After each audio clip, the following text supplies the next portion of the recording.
અધીરો ને વ્યાકુળ થઈને પામે રે કશું નહીં જીવતું હો અધીરો ને વ્યાકુળ થઈને પામે રે કશું નહીં જીવતું.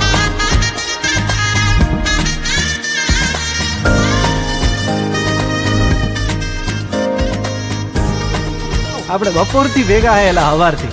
તમારું નામ તો કયો? આમ તો બધાય મન લાલો જ કે હે પેલા મારું નામ લાલો હે. હાલો હરિહર કરો.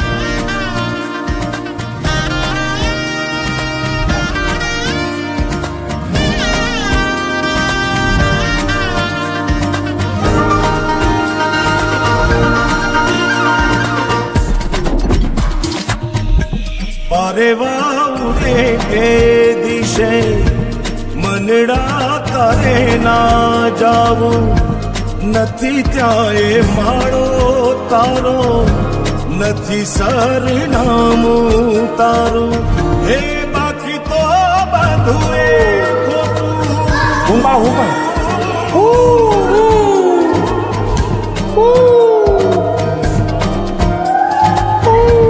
બાકી તો બધું એ ખોટું એક તારો માર્ગ હાચો માયા કેરી ચાદર ઓઢી પામે રે કશું નહીં જીવતું.